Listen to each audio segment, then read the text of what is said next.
Et on retrouve Boualem Sansal, qui est donc avec nous ce soir pour ce premier témoignage depuis sa libération. Boualem Sansal, quelles ont été vos conditions de détention? Celle de toute prison, à la fois normale. On est réduit évidemment de tous les côtés.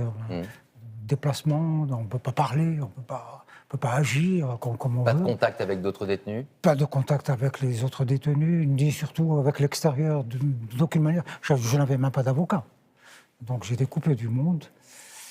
Mais la vie est dure dans une prison. Le temps est long. On se fatigue, on s'épuise très vite, on se sent mourir. Au bout d'un mois, 3 mois, on ne se reconnaît plus. On a perdu de sa masse musculaire, on a perdu la moitié de son vocabulaire. Moi, j'ai du mal à parler. Je suis obligé de chercher chacun des mots pour... Les relations avec vos Alors, geôliers, entre guillemets, les gardiens de prison, ils vous parlaient, qu'est-ce que vous représentiez pour eux? rien, ils sont très professionnels. Ils vous garderaient comme ils me gardaient, comme ils garderaient n'importe qui. Pas d'échange, pas de dialogue. Pas d'échange, ils viennent, ils ouvrent la grille, ils s'en vont, ils vous remettent en cellule, ils referment, ils partent. Les relations avec les détenus sont beaucoup plus humaines. On est dans la même désespérance. On se retrouve même si en face on a des assassins. C'est une prison, plein d'assassins, de trafiquants, de toutes sortes.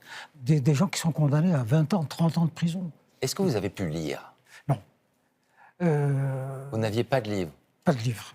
Pourtant, il y a une bibliothèque. Oui. Et, j'ai demandé une autorisation parce qu'en prison, pour faire quoi que ce soit, il faut écrire au directeur. J'ai monsieur le directeur, je sollicite la possibilité de visiter votre bibliothèque et emprunter des livres. On me l'a accordé après 3 ou 4 mois. Qu'est-ce que j'ai trouvé? Des livres religieux, essentiellement. Des Corans, des trucs.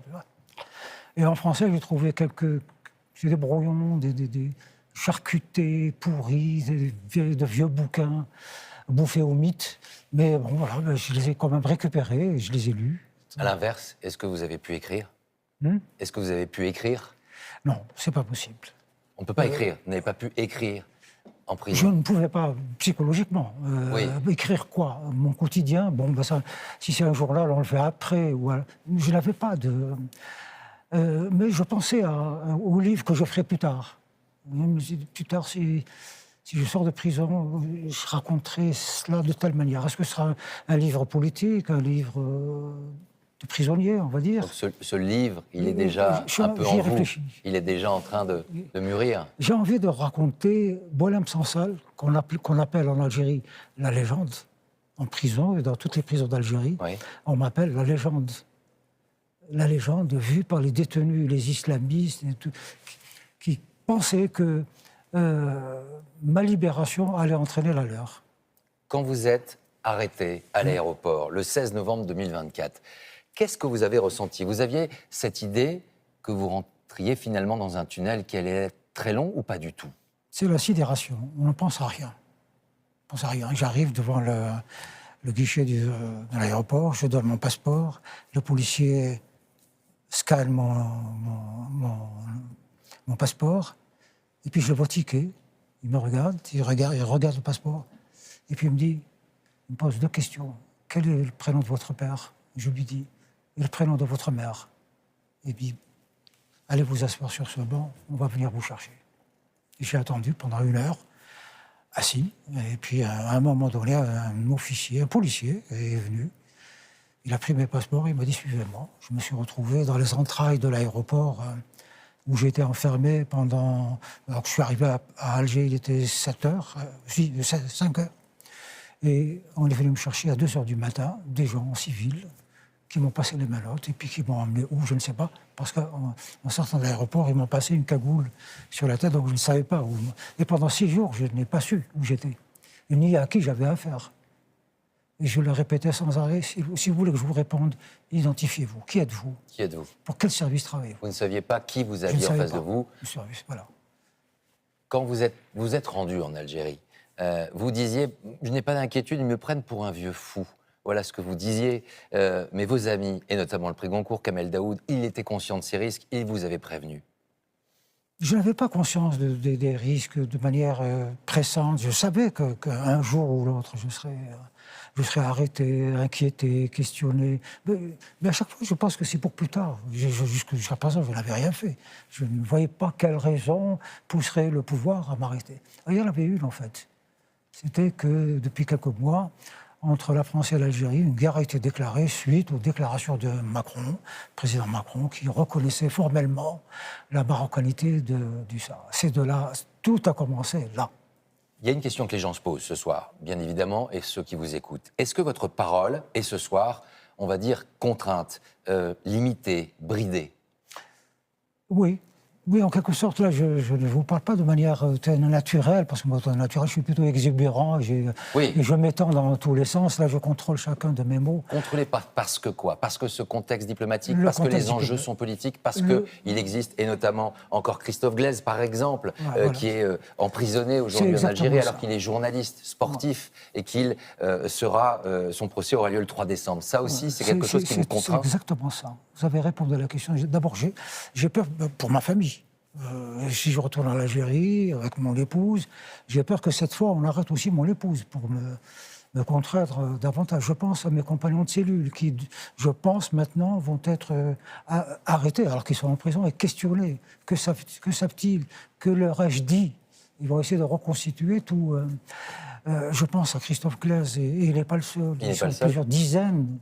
Plusieurs dizaines de détenus politiques, pour des raisons comme ça, bizarres, on ne sait pas lesquelles. Il y a ça, mais il y a aussi le fait, le contexte diplomatique. Il y a 3 pays qui, en ce moment, essayent de construire quelque chose, je ne sais pas quoi, la paix peut-être, la coopération, la France, l'Algérie et l'Allemagne. Et donc, il faut une certaine prudence. Le gouvernement algérien réagit toujours de manière épidermique. Un petit mot comme ça, et c'est la grande colère. Vous avez entendu tout à l'heure, M. Tebboune, quelle gesticulation il parlait de moi, en me traitant de bâtard, Voilà, M. Sansal. Est-ce que vous avez été débriefé par les services de renseignement français? Non, ça je dois dire. Aucun entretien avec eux? Non, absolument pas. J'ai rencontré le président Macron, j'ai rencontré Jean-Noël Barrot, des hauts fonctionnaires du ministère. On a eu des discussions tout à fait normales. Non, j'ai pas été, ni d'ailleurs en Allemagne, alors que j'étais dans l'hôpital militaire. Revenons sur le jour de votre libération. Comment les choses se sont déroulées? On a forcément envie de savoir qui est venu vous chercher et qui vous a annoncé que vous alliez être libéré. Alors, ma libération était dans les tuyaux depuis mon arrestation. Au moment de mon arrestation, une semaine après, on disait « Mais non, tu vas te libérer dans une semaine ». Et ça, c'est des officiels qui m'ont dit ça. Le juge d'instruction, lui-même, m'a dit « Non, il n'y a rien dans votre truc et tout ça. Vous allez sortir dans une semaine ». Donc, depuis 10 mois, j'ai entendu ça toutes les semaines. Donc, on a tendance, je veux bien y croire. Chaque fois qu'on me disait ça, je veux y croire. Ça veut dire qu'il y a eu des moments... Mais en même temps, je n'y crois pas. Je sais que c'est une... Parce que j'ai d'autres éléments, j'intègre d'autres éléments dans ma réflexion pour croire ou ne pas croire. L'atmosphère qui règne dans la prison, le contexte. Et donc, 2 jours avant ma libération, on vient me chercher dans ma cellule, on vient m'extraire de ma cellule. On me dit, ramasse tes affaires. Je ramasse tout. Mes petits paniers, mes petits trucs, mes petits gâteaux, voilà, mon petit frigo. Et on m'amène où? Je ne sais pas. Je pose la question, on me dit, je ne sais pas. On m'a demandé de vous amener. On m'amène dans une autre prison. Oh, je me suis dit, oh mon Dieu, catastrophe. Il me sort d'une prison qui est quand même relativement vivable. Et on m'amène dans une prison qui est horrible. C'était à Algéma, mais une vieille prison pourrie, salpêtrée de tous les côtés. Et moi, je me retrouve là-dedans, on refait une arrestation. Donc, je remplis des papiers, des empreintes, je signe. Une fois que c'est fini, on me dit, ramassez vos papiers, vos affaires. On va où cette fois? Et il m'amène à l'hôpital. Retour à l'hôpital, où j'ai été. Et là, je m'installe pour la nuit, j'ai mes affaires. Je me couche le lendemain, très tôt. Alors que j'attendais le petit déjeuner, mais enfin, café, un morceau de pain. On vient me dire, ramassez vos affaires. Encore une fois. Et remballe tout. Et je me retrouve dans une sorte de cour. On me demande de m'asseoir sur ce banc-là. Et je m'assois et j'attends. Plusieurs heures sont passées. De 8h du matin, quasiment jusqu'à 17h. J'ai attendu là. Bon, de temps en temps, on me donnait à manger, un café. Et puis, à un moment donné, on me dit, hop, on me met dans un fourgon et on démarre, on s'en va. Je dis au chauffeur, on va où? Il me dit, je ne sais pas. Bon, on roule, je lui repose la question. Il me dit, on va au Boumerdès chercher votre femme. Mais pourquoi? Ma femme, qu'est-ce qu'elle a à voir là-dedans? Pourquoi on va la chercher? Ah, je ne sais pas. On m'a dit, il faut aller. Et puis, à un moment donné, je lui dis, mais ce n'est pas la direction de Boumerdès, là, vous m'amenez où? Dites-moi la vérité. Il ne répond pas. Et là, tout de suite, j'ai compris, j'ai regardé par le petit vasistas, là, on arrive à l'aéroport. Donc je me suis dit, ils vont m'expulser. Voilà. Là, j'ai compris. Je me suis dit, ils vont m'expulser, mais où, comment, etc. Et vous n'avez eu aucun dialogue avec une autorité algérienne qui vous aurait... Si, la veille... La veille, il y a eu un visiteur de nuit? Voilà, c'est pas un militaire. La veille, j'étais avec mon professeur qui me donnait des instructions concernant la suite. Hein, donc voilà, des trucs, il faut faire ceci, il faut faire cela, très très bien. Et puis à un moment donné, il m'a mis dans un bureau et il y avait un jeune monsieur là-dedans, très autoritaire. Enfin, j'ai tout de suite compris que c'était ou le patron des services secrets, ou en tous les cas, quelqu'un de très important. Qu'est-ce qu'il vous a dit, lui? Très amical. Alors, il disait toujours, dans l'hypothèse où vous sortez, est-ce que vous allez continuer vos critiques sur l'Algérie? Je dis, monsieur, je n'ai jamais critiqué l'Algérie. Je critique un régime, je critique des gens, je critique une dictature. L'Algérie, c'est pourquoi je critiquerai l'Algérie? Oui, mais là, vous y allez fort, vous touchez à la religion, c'est hyper sacré. Vous avez reconnu des machins du Sahara occidental, vous vous rendez compte de l'importance, les lignes rouges, Je dis, monsieur, mais qui trace les lignes rouges? Moi, je ne connais que les lignes rouges définies par la Constitution. Et la Constitution garantit la liberté d'expression. Donc, il n'y a pas de ligne rouge avec moi. Il dit, oui, mais sens politique. Vous êtes un citoyen, vous devez réfléchir et tenir compte que votre pays est en difficulté, qu'on a affaire à notre ennemi, la France. Enfin, vous voyez le topo de... Votre libération a bien sûr une intense dimension politique, diplomatique, et on vient d'en parler. Est-ce que vous avez été surpris d'abord d'atterrir en Allemagne? Oui, ben, je ne m'attendais pas du tout. Lorsque je suis arrivé à l'aéroport, on me sort du fourgon, qu'est-ce que je vois? C'est un avion siglé présidence allemande, c'était l'avion du président. Parce que l'Allemagne a joué un rôle important dans votre libération d'intermédiaire. Voilà. Je crois qu'il y a eu un accord entre les trois gouvernements, que je sois d'abord remis à l'Allemagne et pas à la France, parce que ça aurait pu être interprété comme étant un échec, une humiliation pour l'Algérie. Est-ce que vous, au fond de vous, vous avez une idée précise de la raison essentielle de votre arrestation? Elle repose sur quoi? Des rapports compliqués et complexes entre la France et l'Algérie? Ou est-ce que vous êtes victime également de vos écrits, de vos prises de position? Non, pas du tout. Quand Sylvain Tesson, cette semaine... Mes livres sont disponibles en Algérie. Ils ont été interdits un certain temps. Enfin, certains livres. Mais mes livres sont disponibles en Algérie. Quand Sylvain Tesson, cette semaine, dans Le Point, dit « Sommes-nous dignes de recevoir celui qui ose regarder, affronter l'ennemi que nous n'osons même pas nommer ?» Ah oui, qui a dit ça? C'est moi qui aurais dit ça? C'est Sylvain Tesson qui a dit ça. Ah oui, Eh ben, ça me touche beaucoup. C'est qui l'ennemi? Ça serait qui? Ça serait l'islam radical, l'islam politique? Oui. C'est pour cette raison-là que vous avez été arrêté? C'est un mélange de beaucoup de choses. Il y a l'ultranationalisme, tout ce qui vient de France blesse beaucoup les autorités algériennes et les choque, les énerve, les met en colère. Il y a la question du Sahara occidental, il y a le fait aussi que, mais ça c'est un crime de lèse-majesté que personne n'oubliera jamais, je suis allé en Israël, et de manière officielle, je ne me suis pas caché, je suis allé en partant d'Alger. Votre libération, elle a été également un enjeu de débat en France, assez passionnel. Si on résume, d'un côté, il y avait la ligne de ceux qui refusaient, je cite, finalement une diplomatie de bons sentiments, qui a incarné le ministre de l'Intérieur à l'époque, Bruno Retailleau, puis de l'autre, une ligne de dialogue où les liens se sont renoués, et la visite de Laurent Nunez prochainement est un signe qui effectivement confirme cette ligne nouvelle. Le président de la République, depuis le G20, il y a quelques heures, affirmé qu'il souhaitait bâtir une relation d'avenir avec l'Algérie. Elle est où votre ligne à vous? Qu'est-ce qu'il faut faire? Moi, je suis depuis toujours pour la réconciliation entre la France et l'Algérie, qui ne s'est pas faite. Elle aurait dû se faire en 1962, comme les Allemands et les Français l'ont fait après la Deuxième Guerre mondiale, malgré les atrocités de la Deuxième Guerre mondiale. On a raté le coche à cette époque, on aurait pu le faire. On ne l'a pas fait, on a reporté ça d'année en année. 60 années sont passées, on est encore en train d'utiliser un discours de la guerre, de libération. Tout est ultra secret, tout est caché, tout est... Vous disiez tout à l'heure que vous vous êtes entretenu avec le président de la République. Est-ce que depuis votre libération, vous êtes entretenu avec l'ancien ministre de l'Intérieur, Bruno Retailleau? On va se voir, probablement, dans les jours qui viennent. Oui, on s'est téléphoné, c'est mon ami, on s'est téléphoné. Il était évidemment très content de savoir que j'étais libre. Vous ne considérez pas qu'il a été un obstacle à l'époque où il était ministre de l'Intérieur, à votre libération? Je pense oui, d'une certaine manière, oui. Je pense d'une certaine manière, oui, parce qu'il offrait à l'Algérie l'occasion de rebondir sur « Regardez, c'est notre ennemi, il nous déteste, etc. » Oui, mais avec ou sans Bruno Retailleau, ils auraient réagi de la même manière avec n'importe qui. Et ils ont réagi de la même manière avec Jean-Noël Barrot, qui tenait un discours diplomatique. C'est le discours officiel, quelle que soit la personne qui est en face. Boualem Sansal, il y a eu un débat, on a beaucoup parlé pour vous en France.